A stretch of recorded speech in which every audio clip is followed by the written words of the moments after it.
Welcome to Love at Lunch. My name is Leona Devin, and I am the author of Finding Your Joy Spot, as well as a facilitator and leadership coach in Calgary, Canada. I am excited to be here. Number one, my book is coming out July 5th, so you can get on the pre-release list until it is actually released, and I will put that in the bottom after I do this. And today we are talking about apathy. I'm hearing from lots of people just how, it's hard to get things done. They're not feeling very motivated. Their to-do list is piling up. And if you are watching and you are not one of these people that has a piling up to-do list, I think you will still find some value today as we talk about how do we move through that time when we are struggling with apathy and we are not getting done what we want to get done.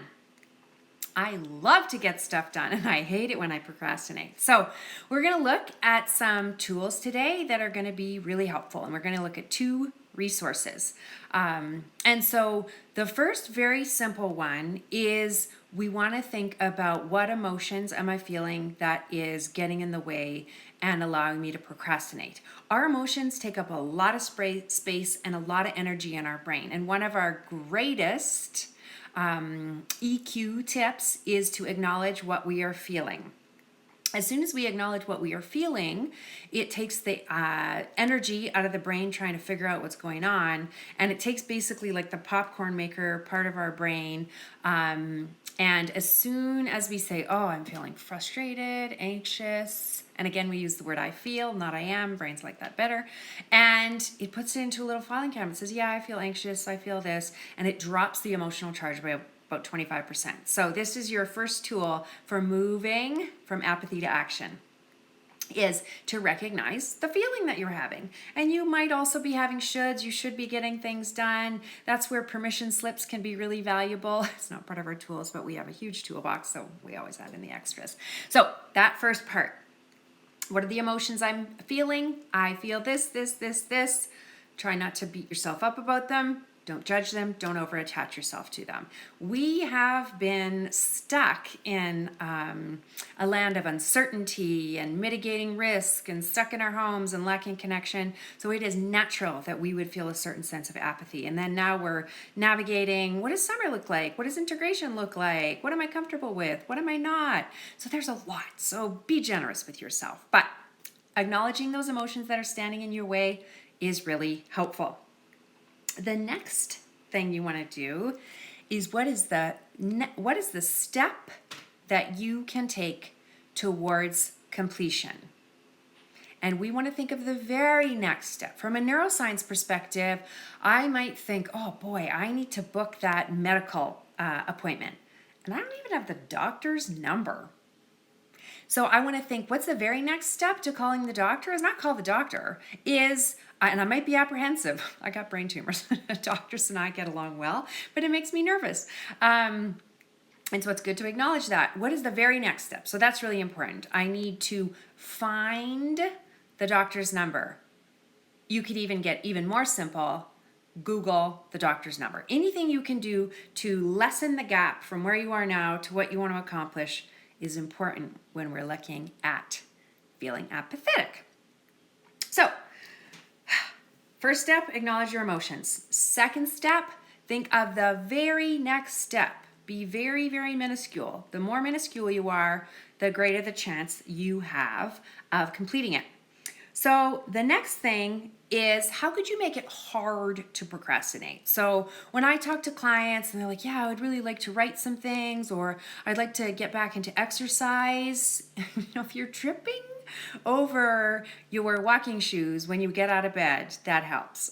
This is embarrassing, but I was trying to take Fridays off, and one of the reminders that I put on taking Fridays off, or at least Friday afternoon, is my reminder was, remember how dead you are. I was like, this is important, folks. Remember how dead you are. So when you think about going for a walk around the block, set something in your phone that says, put on your shoes and walk out the door. Who cares about the walk? Just think, what is the very next step, and make it hard to avoid it. So setting a reminder, putting your shoes out, things like that are really going to help. And Don't beat yourself up. Our brains are infinitely complex, but they need some support because they're doing a lot of work behind the scenes. So be really kind with yourself. Start with small steps, and you're going to do this. And then I love this person. Her name is Charlotte Lieberman, who made this up. And if you get my little love notes on Friday, you will get a diagram. And all the kudos to her for creating this.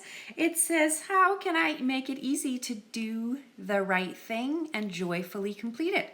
So think about what it would be like to complete this. And we know from, different books on goal setting and business books and leadership books, it says begin with the end in mind. So how would you feel thinking, wow, I have accomplished this? It would feel amazing. And so when we have positive emotions and we can think of joyfully completing something, what would that look like? And that will draw us forward. So those are some really important steps. I am going to read to you, I think I want to be a professional book reader, from the book Effortless by Greg McKeown. If you don't have it, it is delightful. But I'm going to share the Cole's Notes version of Effortless Action. And I did not memorize this because I am old. So you want to think about accomplishing more by trying less. You stop procrastinating and take the first obvious step, which you talked about. You will arrive at the point of completion without overthinking. You make progress by pacing yourself rather than powering through, and you achieve without overexertion. Yes! Define. So get started on an essential project. First, define what done looks like. So what does done look like? That can be very helpful as opposed to your brain gets all filled with all the things that you have to do. What does done look like? Today I had to submit a blog and I just thought, what does done look like? That the email is sent with the blog attached, the picture attached, the bio attached. Great. So just go through those next steps. And my first step was finding her email back. Establish clear conditions for completions, get there and then stop. Take 60 seconds to address that desired outcome, which we just call the joyful outcome, and write a done list for the day. Limit to items that you would constitute meaningful progress. Start. Make the first action the most obvious one, and that may be putting shoes that you would trip over gently by your bed. That may be saying, open your computer and find her email. Break the most obvious action down into the tiniest concrete steps, then name it. Gain maximum learning from minimal viable effort. Start with a 10-minute microburst. Science of Success says when we start small, we have a greater chance of success. So if you want to do something like start exercising, decide you're going to walk around the block once this week. And I guarantee you will probably have more success than if you set yourself up to go to the gym 5 times in a week. Simplify. Simplify the process. Don't simplify the steps. Simply remove them if they are not necessary. We could have a whole lot of lunch on that. Recognize that not everything requires you to go to the extra mile. Done is better than perfect. Maximize the steps not taken. Measure progress in the tiny bit of increments. And when you start a project, give yourself permission to start with rubbish. Adopt a zero draft approach. Put some words, any words on a page if you're trying to write. Fail cheaply. Make learning size mistakes. Protect your progress from harsh critic in your head. If you need help from a coach, I know a girl.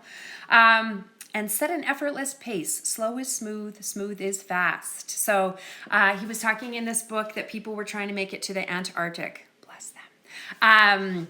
And they had a range within to act. So it was not permissible to not do one, like to move and make progress in a day, but no more than 15 miles in a day. So nobody got burnt out. There's a lot of science that says if you set the parameters, then you're more likely to succeed. So consider doing that.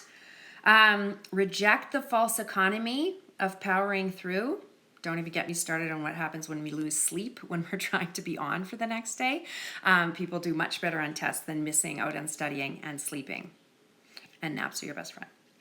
Create the right range, which I was talking about in the Antarctic. And I pray that it's not so cold and horrible what you're trying to do. I will never do less than X, and I will never do more than Y. That way you don't burn out. And recognize that not all progress is created equal.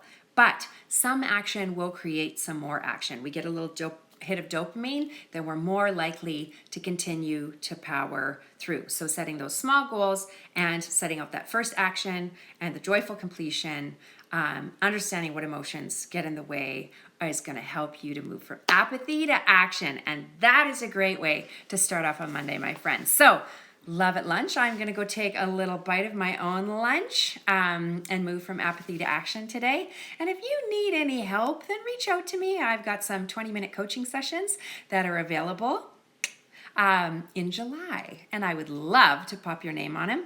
And my book, Finding Your Joy Spot, helping you find joy in unexpected places, because guess what? You don't have to change a thing in your life to find more joy. And I promise that you will be less apathetic when you have more joy in your life, because those little sparks of delight in your brain will draw you forward to create the life that you love. Lots and lots of love to you all. Happiest of Mondays to you, and many, many blessings to you this week. My book's coming out in a week. I'm like ready to give birth, ripe with anticipation and fear. So if you're not on that pre-release list, I would love you to join me. And then on the day, July 5th, you will get an email that says the book is coming. You can buy it here, Kindle version and softcover. Good news for everyone.